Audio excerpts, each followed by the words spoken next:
እንዴት እንዳደረጉት አዲስ አበባ ፖሊስ እናቴን እንደበደበብኝ የምሬን ነው መላችሁ።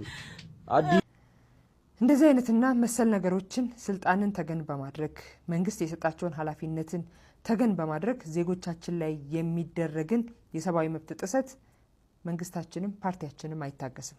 መሰል ቪዲዮዎች ከፍተኛ አመራሮቻችን በተለያየ ሜተድ ከህዝብ ያለውን ቅሬታ ያለውን ስሜት ይሰማሉ። ያንን በተደጋጋሚ ነግረናል። ብዙ ጆሮ ነው ያላቸው።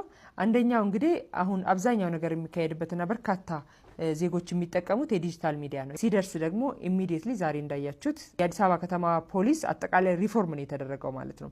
ይህ ሪፎርም የተደረገበት ምክንያት ብልጽግና ደሃ ላይ የሚደረግን ማንኛውም አይነት የመብት ጥሰትን ብልጽግና እናቶች ላይ የሚደረግን ምንም አይነት ግፍና የመብት ጥሰትን የማይታገስ ፓርቲ መሆኑን